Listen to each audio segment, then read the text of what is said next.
Good evening. Welcome to the Who's Left Podcast, a show about Indiana politics, history, and culture from an unapologetically leftist perspective.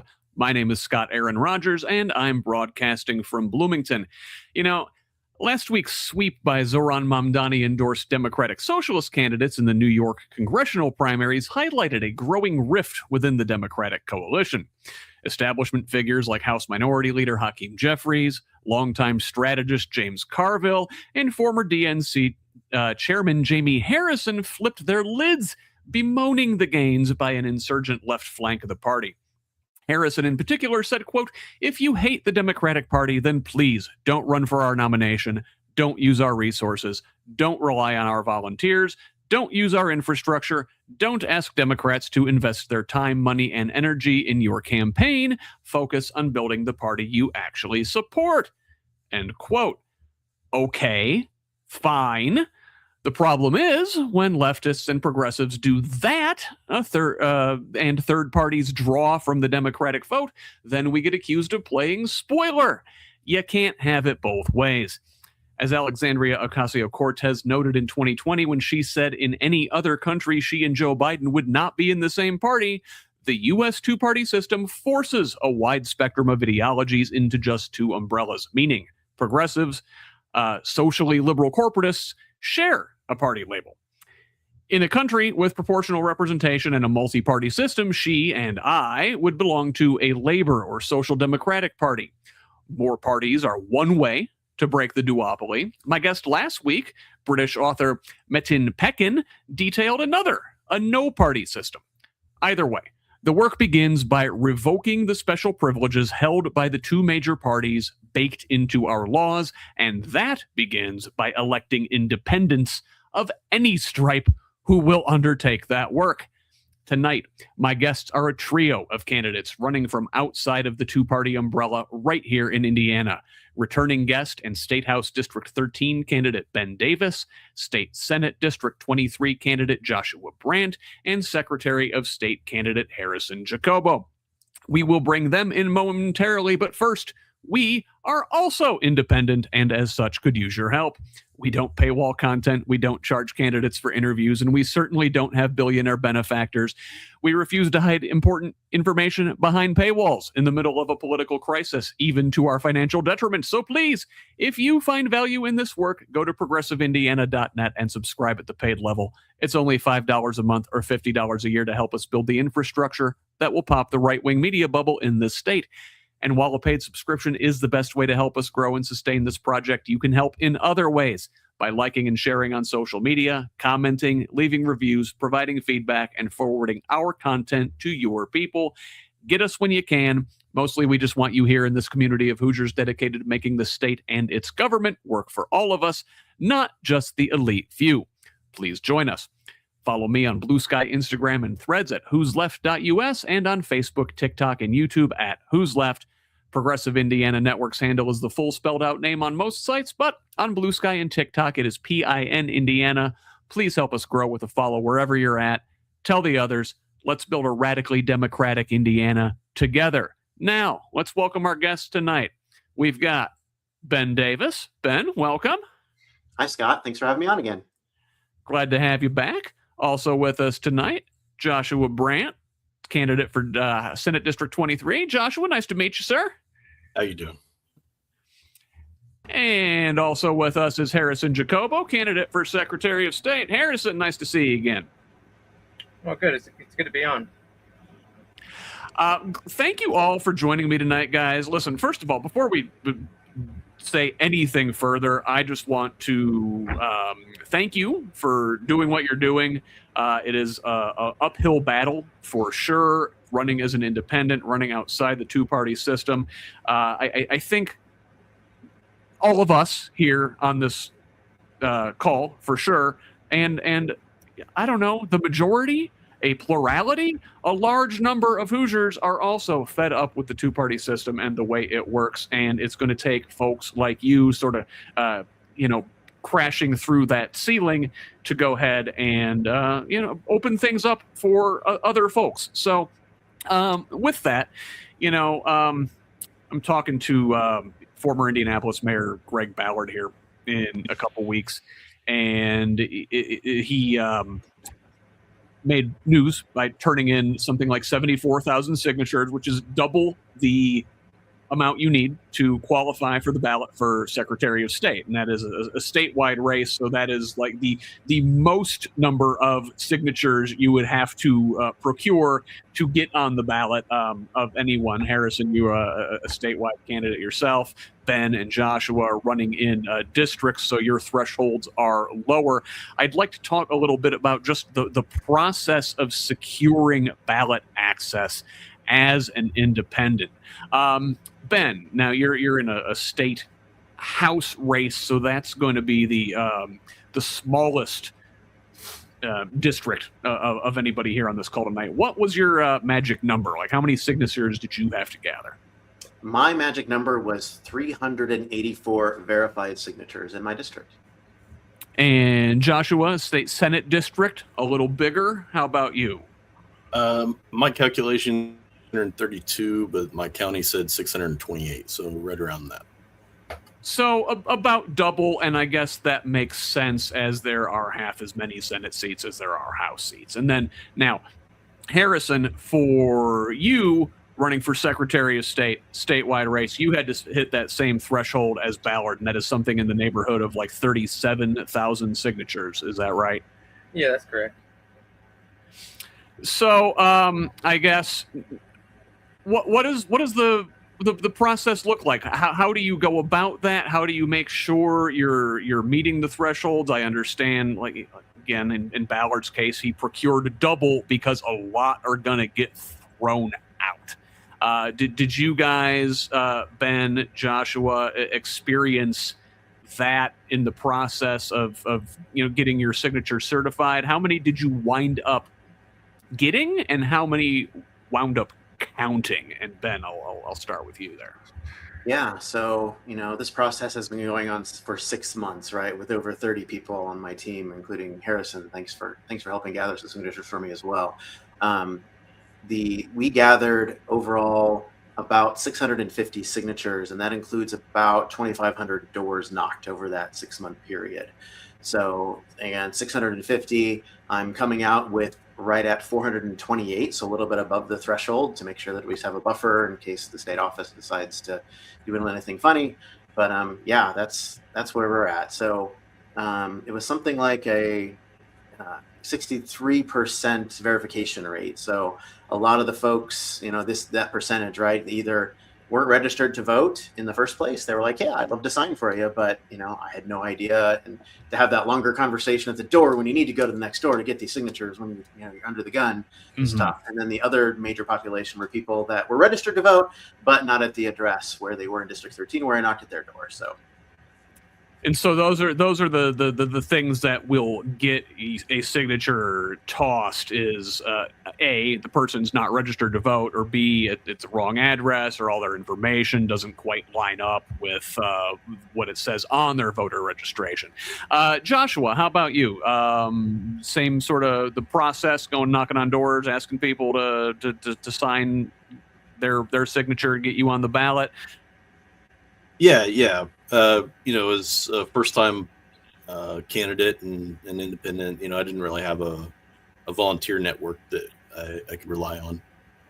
These guys, they had, the beginnings of a party structure. So I did a lot of my work primarily on my own and knocked a lot of doors, walked a lot of miles. But we got her done.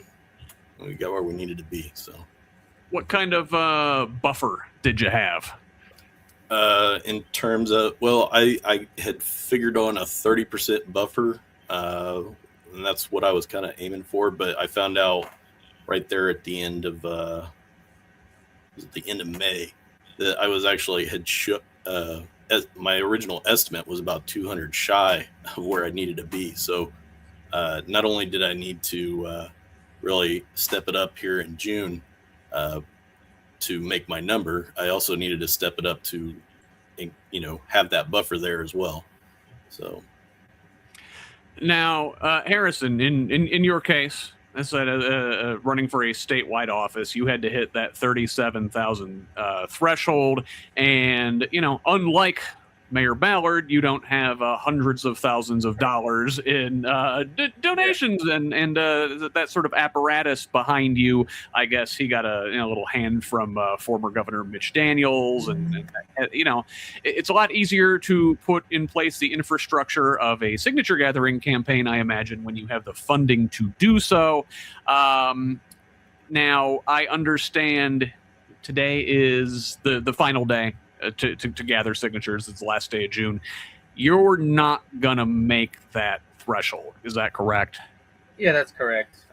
We just, with all we had going on, we just weren't able to get enough volunteers or really, because it's when you do statewide, when you do like a statewide, you really need to have, basically every district, because whenever you turn in signatures, you have to turn those signatures in those districts. So, you have Marion County, you've got Hamilton County. So if you collect signatures in Hamilton County, which we actually had a group from Seattle come out, and they were excited that a Socialist Party of Indiana was forming. So they came out and actually helped us out for a few days. I think it was about 4 or 5 days in total. And they themselves were able to collect like around 400 or 500 signatures. But at the same time, they were from probably 20 different counties. So you have to think, you're going to be able to drive 20 miles, drive 2 hours to Fort Wayne to turn in 3 signatures, or, without having that statewide party structure, or, thousands, hundreds of thousands of dollars to do that. It's really an undertaking. It's a ton of work. And then, and I understand, like, to your point, it's, you have to have the signatures from a geographically diverse area, right? You can't just stay in Indianapolis, for example, and get 37,000 signatures there. Like, they have to come from every county in every part of the state. Is that right, or am I making that up? That we were too sure if that was a requirement, but because one of the main things is just being the 38,000 signatures and getting them turned in per each district, but it not anywhere. I think it's from the Constitution itself, the Indian Constitution, that this requirement is. I don't think there's a spot that says that it has to be geographically specific to every county. Joshua, you're shaking your head. Is that is a no? That doesn't need to be that way? Or? That's my understanding. The signatures, they don't need to. Obviously, when it comes to votes, you really want to make sure that you're appealing to your broader base. But the signatures themselves, they don't, as far as I know, need to be from a varied geography. Okay. Harrison, I want to come back to you. With Ballard and his signatures, it's not just, he is an independent and he's trying to get on the ballot line as for himself. He's also, I guess, forming something called the Lincoln Party, which, to my knowledge, there are no other candidates running under that banner. But if he secures the requisite number of votes, now that he's will be on the ballot in all likelihood for November, if he secures a certain number of votes in November's election, then the Lincoln Party gets ballot access going forward. You were running under the banner of the Socialist Party of Indiana, a new party. I was there at the kickoff event in Terre Haute. Met some of you guys there. Good to meet you. With you not making the ballot in November, what does that mean for the future of the Socialist Party of Indiana going forward? The only thing it changes is, instead of having to run signatures one time to get access for 4 years, we'll just be doing, kind of like what Ben Davis was doing, is we'll just have to hit the ground and get signatures for our candidates that we would like to run starting, next year as well. So if you want to run this back again and try and get the Socialist Party recognized as an official party in Indiana. You have to go through this process again in 4 years. And I guess what's the time horizon for the signature gathering then? Do you have between now and then to go ahead and secure the requisite number of signatures? Or do you have to start, I don't know, a year out or whatever it is? Well, I'm not sure how far back you can collect signatures. I don't think there's like a time limit or something like that. I mean, if you collect the signatures 6 months before before the collection signatures can be signed in, they still could be signed in. But if you're doing it 4 years out, it might be more work to do that if those persons move in that time period or something changes. So it's probably more labor saving if you do it maybe a year or 6 months beforehand. Just start collecting them and then getting them ready by that point.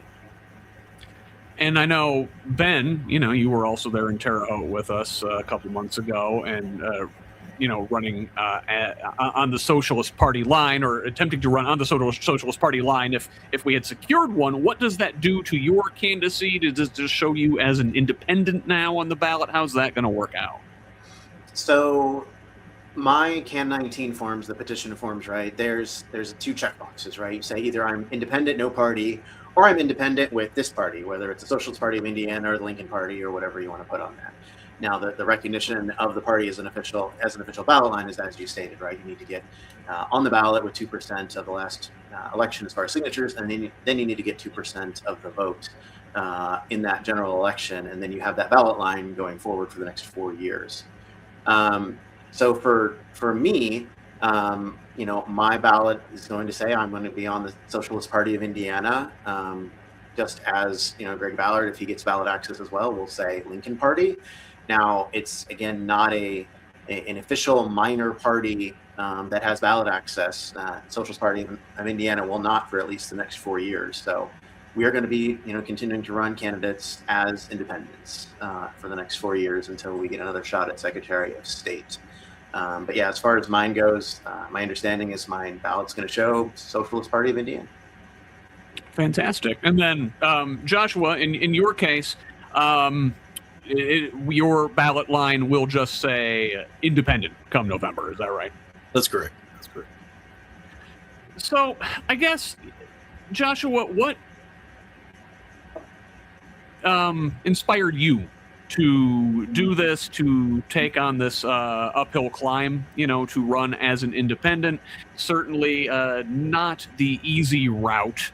Why this way? Why not through one of the 2 parties?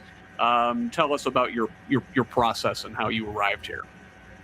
Well, my breaking point for the 2-party system is kind of a gradual evolution. In my 20s, I was kind of an unapologetic liberal or leftist or what do you want. I actually remember there was a situation where I was talking to a business lawyer that came to our school. They were offering sort of a pro bono ask questions, and I remember I pitched an idea to him because I wanted to see if it was a legal business concept here in Indiana. I'd seen it elsewhere and thought it was good. He told me, he's like, I've worked in this field for so many years, like 20, 30 years, and I don't think anybody's ever asked me that question. I felt pretty good about myself. I was like, well, I am a liberal, and I remember thinking to myself, I was so proud to say that. And now I look back on it at 40 and I'm like, wow, no, I must have sounded really arrogant. But, and then into my 30s, I've grew up a little bit, and I think adopted more of a centrist perspective. And then as I got even older, I had kids. You come to realize that at a certain point, centrism isn't always the right choice either, because, there's clear rights and wrongs in life. You can't just stay in the middle all the time. And I served my country, and as I mentioned, I've got kids, and I don't like the way that the politicians that are in these parties are leading our country, and I don't think that my kids or anybody else's kids should have to inherit the mess that they're slated to get if we don't do something. So 100% on that, and I know a big part of your campaign platform is anti-corruption, and I do want to come back and circle around and talk about that some. But Harrison, I guess with you not on the ballot come November, what does that mean for you? What are you going to be doing? How are you going to be looking to influence the election this year? Well, with the way the candidates are, I'm not a big fan of Bobai and Greg Ballard. So I guess the best way I'm going to go about it is kind of certainly not a fan of Max Engling, just to make that clear. Yeah. But what my plan is just to focus on kind of the party, SPI party, and work towards, how do we take what we've learned and catapult that into this idea of, working on addressing the two-party system. So, that's going to be a big thing, and it's just really getting out there, talking to people, and getting involved more in the community and enforcing, and kind of like working towards that party that we want to use to gain, some kind of way out of this duopoly. What did you hear from folks as you were out there going through the signature gathering process? I mean, I assume that you're going to hear from people that on across the political spectrum that they're not terribly happy with either party, even if they tend to vote for one or the other all the time. Yeah. Well, one of the things I was a little more surprised on than I expected was when I unabashedly was saying that we're the Socialist Party and this is what we're doing. There wasn't a lot of people were actually kind of excited about it and were willing to do that. I did have some conversations where, I had to push a little bit, because some people were like, "Well, I'm going to vote for, Blythe Potter." I was like, "Well, this isn't, then I, conversation. Well, this doesn't really affect what you vote in November, but this can affect if we can have." And also, too, the thing is when we started, we actually talked to Blythe Potter about it, and because she's kind of actually my neighbor down the road in Barbersville, so I've already had conversations with her as well. So, and same thing too with one of the other candidates for mayor. When they signed my petition, they were like, "Yeah, competition's good." So I mean, these are people who are Democrats saying this. So it's not even just just us wanting into a lot of people, but even people who are Democrats, who are elected Democrats or were previously elected Democrats, were excited about this idea of having multiple parties. If you believe in democracy as a concept, you should want to see more options, more competition, or real choices for folks other than just the two. It is very hard to compress the nuances of the entire political spectrum into just two choices. It is, it does not make sense. So, but Ben, when we talked back. My God, was it January? The world has changed immensely just since that time. And at that point, there was not a Democrat in that race for State House 13. And I sort of said, hey, boy, it'd be nice to see as an experiment, how an independent candidate would perform against a Republican. Well, since that time, we've got a Democrat in that race now, and it's a three-way race at least, maybe four. I don't know. Is there a Libertarian in your area? Not that I'm aware of. No. Okay, so we got a three-way race, and so inevitably here comes the spoiler talk, right? I mentioned it at the beginning of the show. Has anybody tried to convince you to drop out of the race? Like, Ben, listen, we really respect what you're doing, but you're going to pull from the Democrats. We have a real chance to win this race this year. Yeah, I really haven't. So The Democrats in this area, most of us have good relationships, and they understand what I'm doing. They understand, and most of them disagree with what the Tippecanoe County Party Democratic chair decided when I considered running as a Democrat versus independent. I was kind of like, there's both pros and cons for both sides. I, asked for that endorsement since I hadn't voted in the last 2 primaries. He said, no, we don't want a Democratic Socialist on our ticket. We'd rather run no one. Yet there is a Democrat on the ticket now.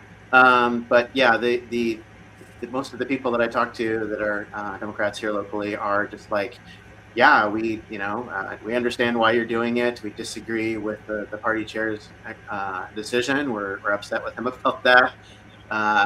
And some of them are just stopped there. A couple of them say, yes, now you're going to steal Democratic votes or whatever.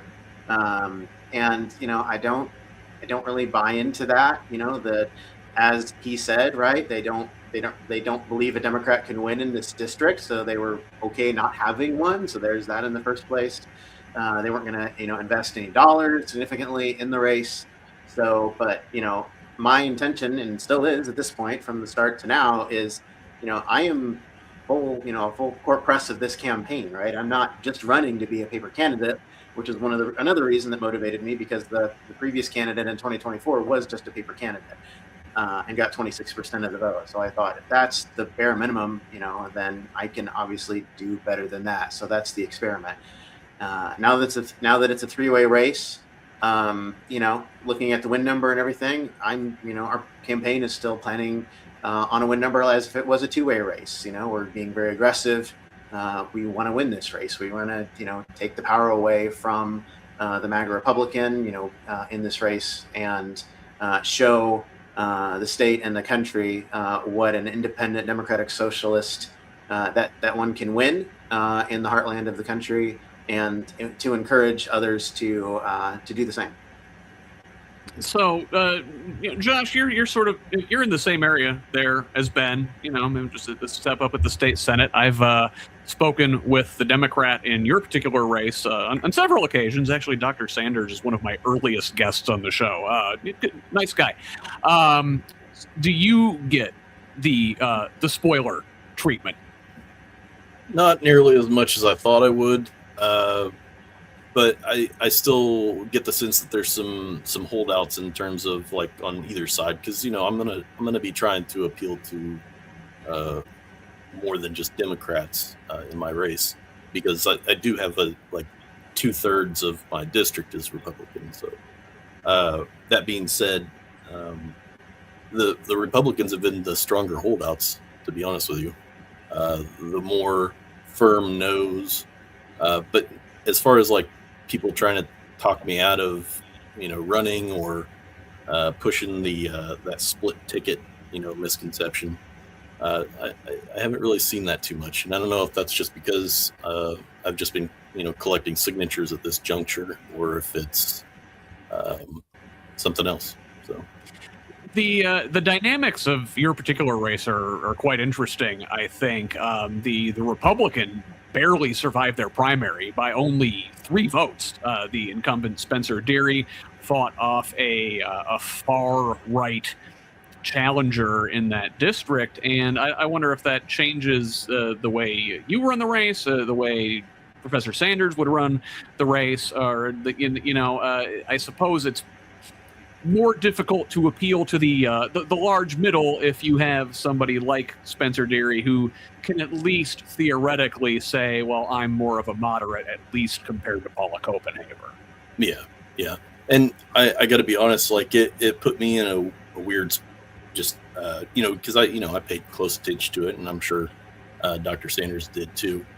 I was kind of torn. I found myself, because I thought that Copenhaver would be the easier candidate to beat, but also maybe not the best for Indiana. So, I think what I settled on was that I really wanted to see Spencer win his primaries, but now that he has, it's time for somebody else to take over. The boosting the opponent you think is easier to beat can totally bite you in the ass. I generally think that's how we wound up with Donald Trump as president in 2016, and that whole primary process. Hillary Clinton was really, really savoring getting a chance to face him, thinking it was going to be a cakewalk, right? Yeah, well, not so fast. And, lo and behold, we have the last 10 years here. Harrison, what, listen, I know for all of you, it is an uphill climb. We've, mentioned that many times here before, but what would we like to see from the folks that wind up getting elected, whether they're Democrats, Republicans, or our independents right here? What do we need to do legislatively, process-wise, at the state level to make it easier for independents to sort of break up the two-party system, as it were? I'm actually glad you said that, because one of the things that I, after reading over the Constitution, Indiana Constitution, one of the major things about it is the fact that it has a two major party system, which is written in the Constitution. So there can only ever be two major parties. So either you have the most votes or the second most votes. And that's where all the kind of support can go to. Being a minor party, I don't know what percentage or what kind of resources you get, but you don't get any if all from the actual state. So to actually address the issue, you would have to change the Constitution, saying that there is no such thing as two major parties. There's only parties, and really just put it into writing that way. There might be some way to do some kind of laws, but challenges can happen if they don't fit with the language of the Constitution. But if we can change that part of it, then we won't have to worry about that. Because already, like the Constitution making the way it is, there's always been an uphill battle in Indiana for any kind of stuff to happen because of the way it's written. But again, it's not like a lot of things listen that way, because even education, the public education is in the Constitution, but we don't fund it correctly. We don't actually follow the Constitution in that sense. So, there's always a way to get around it, so long as you've got enough resources and money. It certainly seems like it. Ben, let me ask you the same thing. I know, amending the state constitution, that is certainly a difficult task. Just in terms of state law, before we even get to the point of amending the Constitution, what would we like to see to make it easier for independents? What can we do, legislatively or legally to break up the two-party system? Yeah, so some of the things that come to mind are process, right? I'm going to show my stack of signatures here, right? This is the work that we've done the last 6 months, and these are all paper. These are all door-to-door, ink on paper signatures. There is no electronic way to do this. There is no mail-in way to do this, like a mail-in ballot. You literally have to get something written down on a piece of paper. It has to be readable. They have to, verify it at the county clerk's office. That is a huge barrier and has, taken up all three of our lives for the last 6 months. So amending the process to allow, a potential electronic signatures, that would help immensely to be able to reach out to people. Just being able to change that process, maybe changing the percentages. Again, I don't know if the percentages are in the state constitution or not, but that could be a potential stepping stone. But yeah, again, two-party candidates, major party candidates, they either have to have voted in the last two primaries. That takes a couple of minutes per vote each time, and then they can be on the ballot, yay. Or they, like I attempted to do, have a conversation with your county party chair, and they say, cool, yeah, we'd like to put you on the ballot, writes a letter to the state party office, and you're in, versus what all three of us have to do, and other independents, right, is just, we can turn in our first signature at the beginning of January, and June 30th right now was the last day in 2026 we can turn in our signatures. So making that process somehow easier with some of those or other ideas would be a step. But I do agree with Harrison that the Constitution needs to be amended in order to make the change that we all want to see. So I guess, getting a commitment from candidates across the spectrum, Democrats or Republicans, to say, hey, this is a thing that we would pursue, is something that any Hoosier of any political stripe would or could like to see in their elected officials. But Joshua, are the folks in the two major parties going to help dismantle their stranglehold on the system? It seems like if there's one thing they agree on, it's that, well, listen, we can handle this. We don't need any help from the outside. Yeah. And I think that actually, if you look back throughout history, there's actually, before the Republican Party, there was actually no additional barriers to running for office that I can think of, at least, outside of the Constitution. The Constitution defined the requirements that you needed to meet, but ever since the Republican Party came in, it's anytime the independents or third parties start showing a rise in popularity, they start setting more barriers down, which I think is actually unconstitutional. But I'm not a lawyer. And maybe someday we'll be able to look into that a little further. But that sounds like collusion, which is a form of corruption, and anti-corruption is the centerpiece of your campaign plank. Yes, it is. And actually, part of my anti-corruption proposal even addresses the recognition of candidacy as a fundamental right. I found that to be kind of mind-blowing when I started doing the research for it, that it wasn't already, to be honest with you, because all the things that make up a candidacy are already fundamental rights, but being a candidate is not. That blows me away. Well, that's crazy. And I guess Harrison, to your point, on your end, what they're not going to help, right? Like the Democrats and the Republicans all seem to agree that, hey, we're doing just fine with this two-party system as we've got it, don't they? Yeah. We all don't feel that way. Hoosiers don't feel that way. Something like 45% of everybody is independent, at least. Is that right? Yeah, it's around that number. Yeah. There's more independents. There are people who don't claim either Democrat or Republican than there are Republicans and Democrats. But I mean, I would say that they will struggle with it because they have a problem even with progressives running on the Democratic Party ticket. I mean, I was on a campaign for Dr. Valerie McRae when she was running for state 2 years Senate. ago. Yeah. For not state Senate, but running for U.S. Congress. And, you could see kind of like just the pushback that they got. There was no support. There was no, they were not, there was less than support. There was actually like condemnation because she didn't follow the party mechanism. She wasn't chosen next. She didn't do the work to be a candidate. She didn't do the work to be a nomination, and that really played out just throughout the whole race.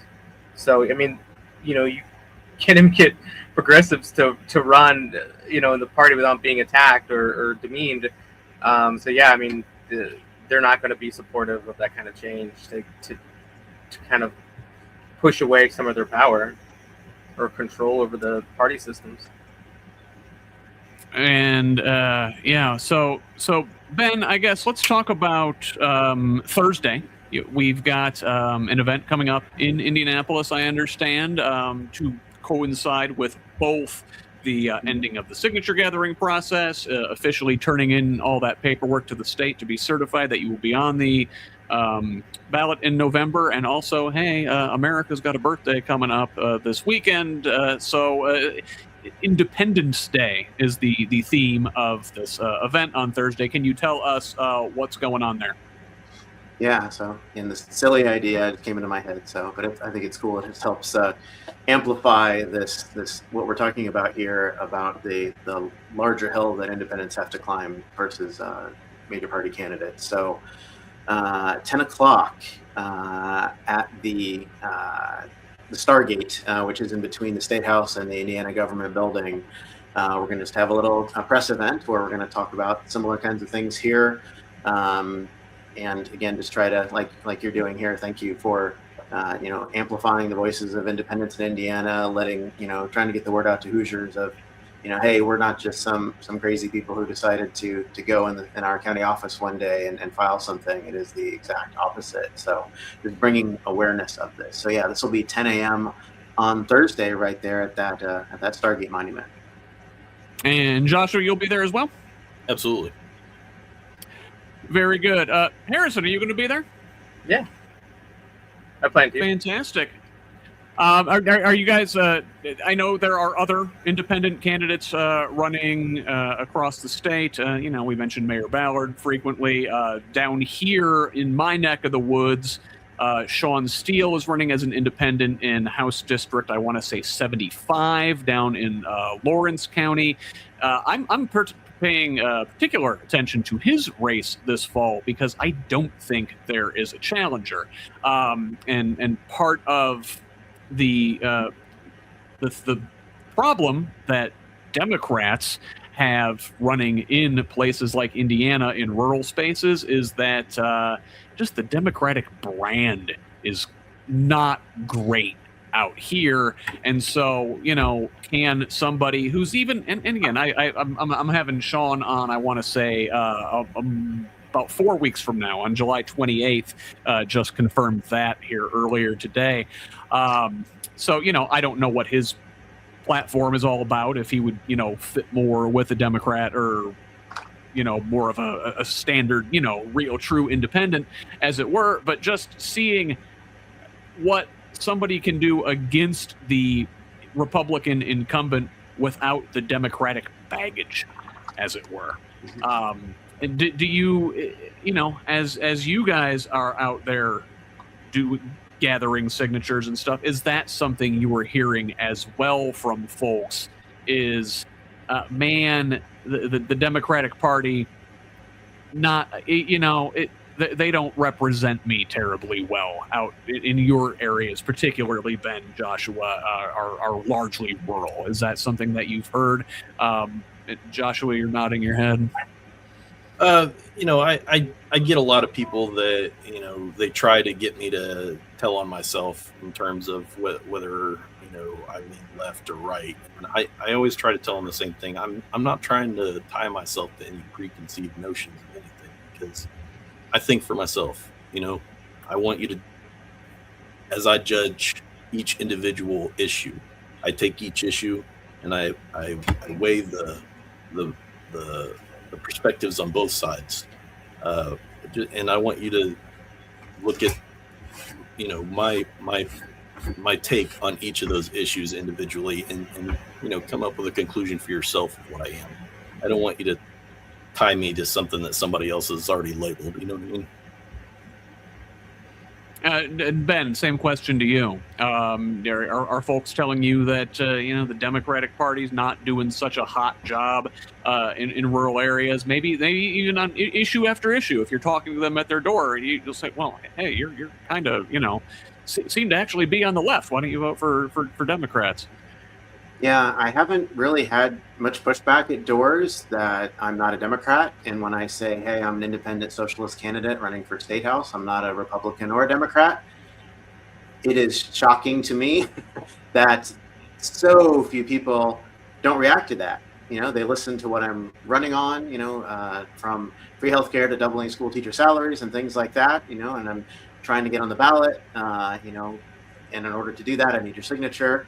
I mean, the majority of people are just like, sure, when they sign, they don't react to that. They don't all right, ask some questions, or I'm a this or a that.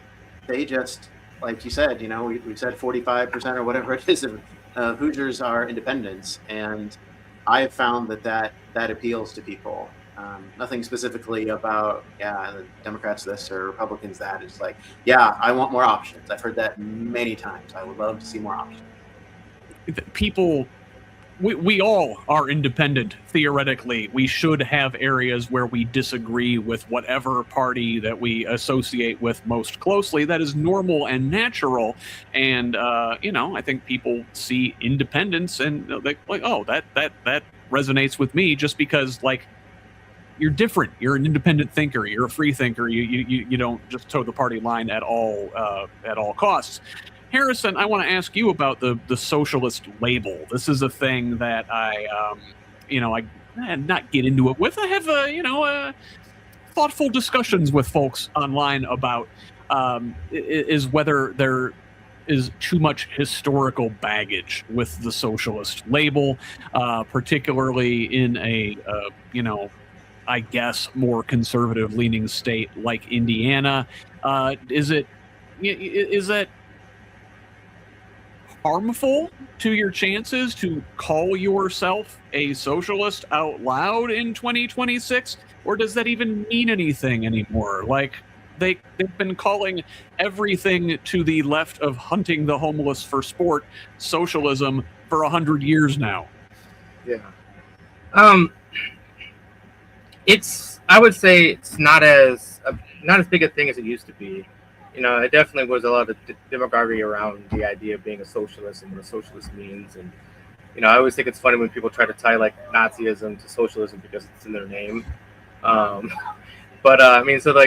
think the difference being is, if someone is going to label you something, for example, if you call yourself a socialist, they're going to try to kind of denigrate that towards you. And if you kind of just come at it, be like, yeah, it's kind of like with just accept it and allow them to just, say what they will and just stand strong on your point. Don't try to explain too much about the difference between what it is and focus more on like what the policy act, focus on the policies of it.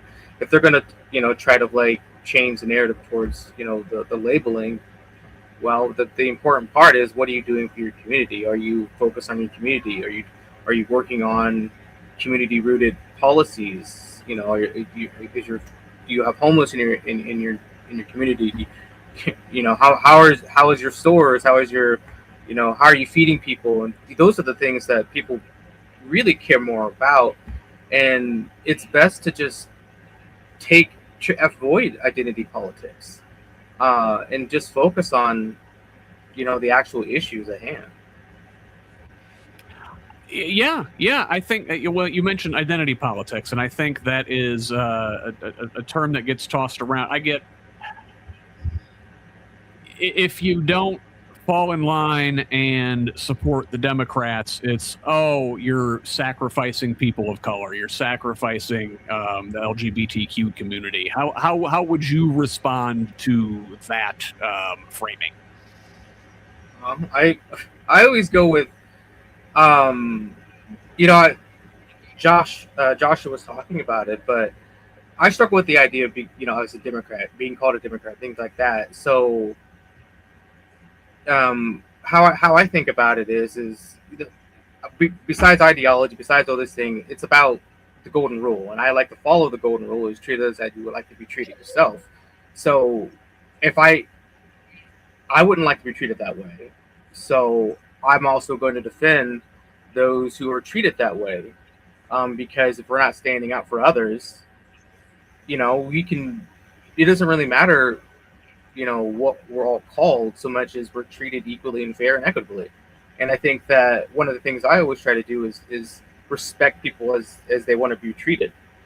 So when it comes to, when my friends, decide that in their journey in life they want to transition, I'm one of the first people that, when they reach out to or they talk to, that I'm always, I supporting that. It's because it's important for you to feel the way you want to feel and be treated the way you want to, and be treated that way. And I think that's important.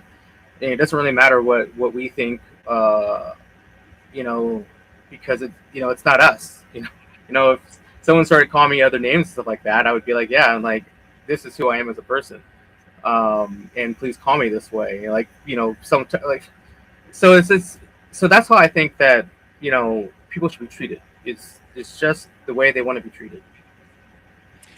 Yeah, and listen, to come at it from the other angle, that is very much a small government position, right? To let people determine those things for themselves and keep the government out of it. But the accusation leveled against socialists like us, Harrison and Ben, is that we're for big government. We want high taxes. Joshua, your one of your other major campaign planks is that you have a tax restructuring plan. We don't have a ton of time to dig too far into the weeds, but certainly we've seen what the fallout from Governor Braun and the Republicans in Indianapolis and what their tax restructuring plan from a couple years ago, what the fallout from that looks like, as we're seeing in, the schools are all having to go to their localities for referendums, asking for money now because they're coming up way short. What kind of new thinkings in terms of taxing and spending are you going to bring to Indianapolis? Well, I think first of all, the issue with the Republican restructuring plan is primarily because they ran, lowering taxes at all costs, and that's lowering taxes is an easy thing to run on. But what Americans and Hoosiers, I think, really want is for us to do as much as we can with as little as possible. So it's about efficiency. And so my restructuring plan, it involves a reciprocal approach, taking away the rewards from big corporations that are just extracting a profit from Hoosiers and shipping it off somewhere else. We want to see reinvestment back into Indiana, and that's where the incentive should be. Absolutely. I feel that. And then, Ben, I'll ask you the same question. Is that a thing? You say people don't really like, they're not overwhelmed with shock and horror when you call yourself a socialist. They're not like, oh my God, Cuba, or oh my God, Venezuela. But I'm sure, there's still that perception that, oh my God, we're going to raise taxes. How do you talk about that with folks? Yeah, I mean, you can, first of all, you can see with the way that we have the tax structure in Indiana today, it's not working for the vast majority of Hoosiers, right? Senate Enrolled Act 1 from 2025 you talked about is pulling millions of dollars away from schools. We're not really getting the property taxes that they're promising, right? People with middle value homes are getting a slight cut, or not even, they're going up less, but people with lower cost homes, they're getting it stuck to them. One of the things I like to talk about is we have a flat income tax here in Indiana, right? One of the few states that has a flat income tax, and it's one of the lowest flat income tax rates across the country. And, Republicans like to say, yes, that's great, we lower taxes. Well, what does a flat income tax rate do? It disproportionately affects the lower, income Hoosiers, right? It benefits the rich because they get to keep, much more of their income. So I think that with the state of Indiana is today, the lack of public services, the lack of affordability, that I don't think that there's any tax structure in the state that should be held sacred. We should put it all on the table and work backwards from making sure every Hoosier has what they need at minimum to survive: food, clothing, shelter, education, healthcare, all those things. And start from there, not from the place where we're at today, because where we're at today isn't working. Yeah, ain't that the truth? So just a couple minutes left here before we got to wrap up. Harrison, what is one thing that I missed that you wanted to make sure you talked about tonight? I'm not sure if I can't think of anything that was missed, but if you have something else maybe you wanted to ask that you didn't get a chance to. What is one commitment you want to see from our next Secretary of State? I think the commitment should be kind of addressing corruption and how the contracts are awarded to kind of like with the businesses that with businesses that are, because that also is the creation of businesses. So I think that there should be kind of a better way to really address like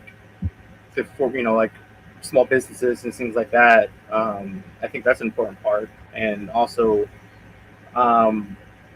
really focusing on the elections as well, trying to get where the elections, you're easier to do. You actually are more informed. I think the biggest thing is informing voters. Like, how do we inform voters who's there? What's that process look like? And I think that would help with the deficit of people not knowing, who they're voting for. But I think a lot of times it's kind of on purpose because, Yes. less informed voter means that they're going to vote for kind of their who you go get a beer with, which I think was always a silly way to choose your president. Or it's who you have brand loyalty for, right? It's like, are you Team Coke or Team Pepsi? You just keep going for that. And then we have straight party ticket voting in Indiana too, which certainly doesn't help along that way. That's a big hindrance to independence for sure. Joshua, what is one thing I missed? Oh, I'd say just a wise man once said that doing the same thing over and over again is the definition of insanity. I think the quote usually gets attributed to Einstein because it's a smart idea, but and then another wise man would probably look at that and say that's also the definition of practice. But I think practice entails that there's some improvement, and I don't think we've seen a whole lot of that. So I'll leave that on that. Very good. Ben, last question to you then. What did I miss? What do you want to make sure you get on the record tonight before I have everybody tell where they can be found? Yeah, so, I talked a lot about, the burden it is, much harder for independents to get ballot access in the hours and the days and the cold and the snow and the heat and the rain. But another population of unsung heroes for independents is all of the county election staff. I've gotten to know, the county clerks and election staff for the counties in this area. I was just back in Tippecanoe County, I'm there several days a week, right? So handing in signatures throughout this period. So they have to go through every single signature, look up their voter registration, make sure they live in the right place. So, not only is it a burden for us to go through and ask that question, they've got to spend basically the same amount of time as it does to knock a door, have a quick conversation, sign that signature over again to go back and verify. So I just want to say number one, thanks to all of the county election staff that have been working with us on this kind of burdensome process. And I forgot the second thing. Sorry. So thanks to those staffers of doing that. The other thing was that if we could change the rules a little bit to make it easier, not just for us, but also make it easier for them. If there was more automation, if it was electronic signature or something where it could be more automated. The one staffer said to me on yesterday was that I think this is the most tedious thing that I do in my job period by far is verifying these independent signatures. So the infrastructure of democracy could certainly stand to be improved. It sounds like all around. Listen, guys, it's been a pleasure to have all of you here. I really do appreciate what you're doing. It takes a lot of courage to run for office, and it takes even more to do it outside of the traditional structure. So, thank you for doing what you're doing to, put a little a crack in the glass ceiling, as it were. So I guess let me start with Harrison. Where can folks find you and connect with you online if you would even like them to? There's a Socialist Party of Indiana website that we can go to. I think it's socialistpartyin.com, and go on there. From there, you can talk with us, and we definitely have a Discord that people can join, where we talk. We kind of discuss more things. All right, very good. Joshua, how can folks learn more about your campaign, perhaps volunteer and or donate? Do everything through the campaign website, which is electjoshuabrant.org. Very good. And Ben, how about you? Yep, so the cornerstone of where you can find all my socials, everything is also my website, bendavis4indiana.com, and that's FOR4. Very good. Fantastic. Thanks again, gentlemen. Stand by. I'm going to send you backstage. Say goodbye to the viewers, and I will say goodbye to you on the other side of that. But until then, Harrison Jacobo, Joshua Brant, Ben Davis, thank you guys so much for joining me tonight on the Who's Left podcast. Thank you. You're having us on. All right. So, again, that was Ben Davis, Joshua Brant, and Harrison Jacobo, independent candidates for elected office here in Indiana, doing their part to give Hoosiers more than the same two options. I will link to all of their campaign pages in the show notes, which will be available later tonight at progressiveindiana.net. You can find all of my work there, as well as that of other left-leaning Hoosier voices. We can't do it without your support, so please consider contributing to Who's Left and the wider network with a paid subscription if you're able. This independent media project relies solely on the generosity of kind patrons like you to make this information available for free to everybody. Again, that's at progressiveindiana.net. We could also really use a follow on social media at Progressive Indiana Network on Facebook, Instagram, and Threads. Please subscribe to our YouTube channel at the same handle, and over on Blue Sky and TikTok, we are at PIN Indiana. I will be back Sunday morning at 10:30 a.m. for Who's Left This Week, Indiana's only unapologetically progressive Sunday morning politics show. My guests for this week's Independence Day special are State House District 31 candidate Katie Robbins and Executive Director of Equality Indiana, G. David Caudill. We will discuss the week's top Indiana stories, U.S. and international news through a Hoosier lens, and reflect on our country's 250th birthday. Tune in on YouTube, Facebook Live, or on Substack Live at progressiveindiana.net. Thanks again to my guests tonight, and thank you for watching. Connect with me online at whosleft.us on Blue Sky, Instagram, and Threads. Who's Left on all the rest. Direct message me at any of those sites with feedback, tips, ideas, and concerns, or email me directly at scott@whosleft.us. Finally, please forward the show to a friend and have them pass it on to. Let's keep building this project and a truly democratic state, one conversation at a time. Until the next one, this has been the Who's Left podcast. I'm Scott Aaron Rogers. Love each other, Indiana.